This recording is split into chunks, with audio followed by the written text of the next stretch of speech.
औज़ुबिल्लाहिमिनश्शैतानिर्रजीम बिस्मिल्लाहिर्रहमानिर्रहीम अस्सलामु अलैकुम वरहमतुल्लाहि वबरकातुहू।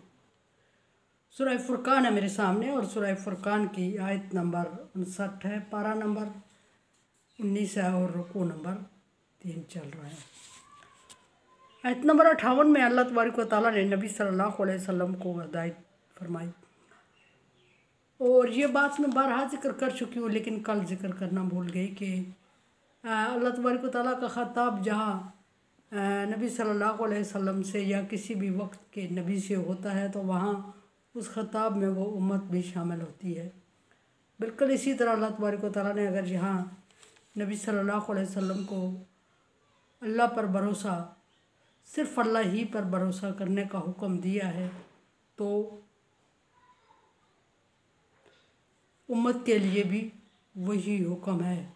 जो नबी पर क़यामत पर अल्लाह पर यकीन रखते हैं उनको उस हुक्म को फॉलो करना होता है और हर मुश्किल वक्त में अल्लाह तबारक व तआला पर भरोसा करना चाहिए और इधर उधर भटक के मकसद शिरक से मना करना है और तौहीद बारी ताला पर की तरफ लाना है कि जब आप अल्लाह तबारक व तआला पर भरोसा नहीं करेंगे, इधर उधर और लोगों पे भरोसा करेंगे और चीज़ों पे भरोसा करने लगेंगे और किसी गैर अल्लाह की तरफ मुतवज्जो हो जाएंगे तो फिर वो शिरक हो जाएगा और शिरक ज़ुल्म अज़ीम है। यहाँ फरमाया कि अल्लाह तबारक व तआला ने अपना एहसानात जितलाए या अपना तारफ़ फरमाया और फिर फरमाया कि अल्लाज़ी खलक़स समावाति वल अर्ज़, अल्लाह तबारक व तआला ही वो ज़ात है, अल्लाह तबारक व तआला ही वो ज़ात है। यानी अल्लाह के अलावा कोई ऐसा कर नहीं सकता, कोई ज़ात ऐसी नहीं है जो ऐसा कर सकती हो, कर सकने पर कादिर हो। अल्लाह ही वो ज़ात है। खलक़स समावाति वल अर्ज़, जिसने ज़मीन और आसमान को पैदा फरमाया। और ये बात सोचने की है कि ज़मीन और आसमान की इतनी बड़ी तख्लीक कोई और कर सकता है? सवाल ही पैदा नहीं होता, सिर्फ़ अल्लाह तबारक व तआला कर सकते हैं। अल्लाह तबारक व तआला ही इस पर कादिर है। और फिर ज़मीन और आसमान की तख्लीक के फरमाया वमा बैनहुमा, और जो कुछ ज़मीन और आसमान के दरमियान है वो सारा अल्लाह तबारक व तआला ने ही तख्लीक फरमाया। ज़मीन व आसमान में, कायनात में जितनी चीज़ें हैं उनका खालिक मालिक अल्लाह है, उनका राज़िक अल्लाह है और उन पर कादिर अल्लाह है। अगर इस किसी एक चीज़ में किसी डाउट में पड़ता है बंदा तो वो मुशरिक हो जाता है। फिर इस फरमाया पैदाइश फरमाई है, ज़मीन और आसमान की पैदाइश अल्लाह ने की और उसके दरमियान तमाम मखलूक अल्लाह तबारक व तआला की पैदा करदा है और तमाम मखलूक का खालिक अल्लाह है। तमाम मखलूक को अल्लाह ही को खालिक और मालिक मानना चाहिए और अल्लाह तबारक व तआला की ज़ात और सिफ़ात में किसी और को शरीक नहीं ठहराना।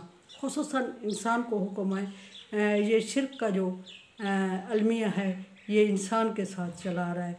जिन्नों और इंसानों को अल्लाह तबारक व तआला ने इस तरह मुतवज्जह किया और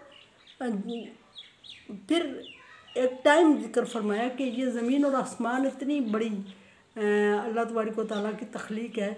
सबसे बड़ी तख्लीक ज़मीन और आसमान की तख्लीक है और सबसे खूबसूरत और मुश्किल तख्लीक इंसान की तख्लीक। खलक़नल इंसान अहसन तक़वीम, इंसान को खूबसूरत और मजबूत तख्लीक किया। यहाँ फरमाया कि ज़मीन और आसमान की तख्लीक और उसके दरमियान जो कुछ भी है और सब अल्लाह तबारक व तआला ने तख्लीक किया। अल्लाह तबारक व तआला ने फिर क्यों तख्लीक, कितने अरसे में ये इतना बड़ा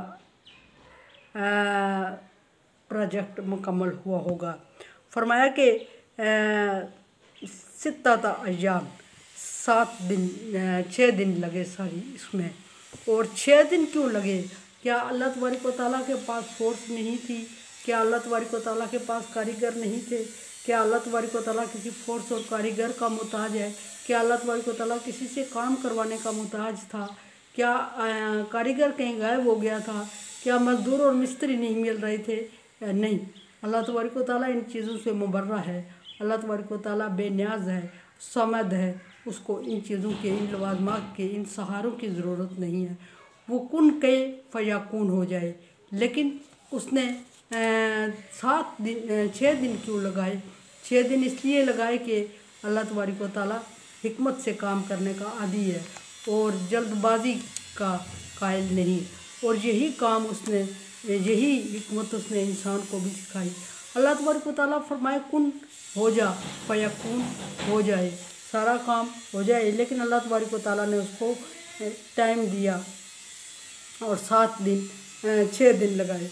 ثم استوى علی العرش، پھر اللہ تبارک و تعالیٰ عرش کی طرف متوجہ ہوا، یعنی زمین کو مضبوط بنانے کے بعد زمین کو اللہ تبارک و تعالیٰ نے جب تخلیق کیا تو زمین میں جھول آ گئی، تو اللہ تبارک و تعالیٰ نے اس کو مضبوط کرنے کے لیے اس میں پہاڑ گاڑے، اور پھر جب اس میں پہاڑ گاڑے اس میں مضبوط کرنے کے لیے تو اس کو خوبصورت بنانے کے لیے اللہ تبارک و تعالیٰ نے اس پر پھل پھول درخت کھیت اور سبزہ اگایا اور پھر اس کو خوبصورت بنایا، ڈیکوریٹ کیا۔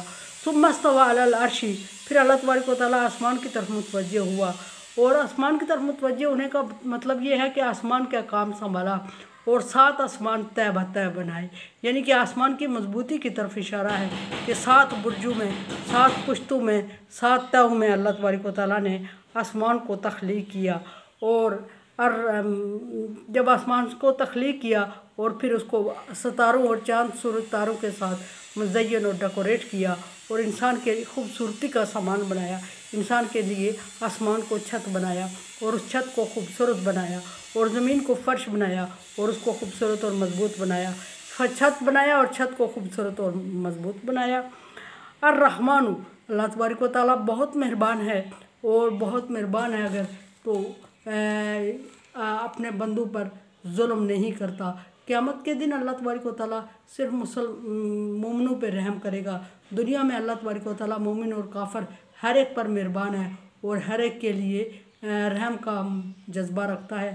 ہاں کافر ہو اس کو بھی اللہ تعالیٰ رزق فراہم کرے گا، اس کو بھی سہولیات زندگی فراہم کرے گا، مشرک ہو، یہودی ہو، عیسائی ہو، اللہ تبارک و تعالیٰ نے ہر ایک کو رزق فراہم کرنا ہے، اس لیے کہ اللہ تبارک و تعالیٰ 70 ماؤں سے زیادہ شفیق ہے، اور اس نے یہ کہیں نہیں لکھا کہ میں مسلمانوں کے لیے ہوں، مومنوں کے لیے ہوں، اس نے یہ لکھا کہ میں اپنے بندوں کے لیے، اپنے انسانوں کے لیے مہربان اور شفیق ہوں۔ اور پھر آگے نبی صلی اللہ علیہ وسلم کو حکم فصل بہی خبیر، اور اس کے بارے میں مزید اگر آپ کو کوئی نہیں، یہ تو نہیں ہونا چاہیے کہ ڈاؤٹ ہے، لیکن فرمایا کہ اہل علم سے پوچھ لیں، خبر رکھنے والوں سے پوچھ لیں کہ اللہ تبارک و تعالیٰ مہربان ہے اور رحم کرنے والا ہے اور کسی پر ظلم نہیں کرتا، کہنے کا مطلب یہ ہے، اور یہ مانے یا نہ مانے، انہوں نے اللہ کا انکار کیا تو بھی اللہ نے ان پر مہربانی کی، انہوں نے اللہ کا مانا تو اللہ تبارک و تعالیٰ نے اور مہربانی کی۔ اللہ تبارک و تعالیٰ سب پر مہربانی کرنے والا ہے۔ قرآن سمجھے دیکھے سمجھے اور سبسکرائب کریں اور صدقہ جاریہ میں میرا ساتھ دیں۔ اللہ تبارک و تعالیٰ کا حکم تعاون علی البر والتقوی، نیکی اور بھلائی کے کاموں میں ایک دوسرے سے تعاون کریں، تعاون کریں، چینل کو سبسکرائب کریں، شیئر کریں اور صدقہ جاریہ میں میرا ساتھ دیں۔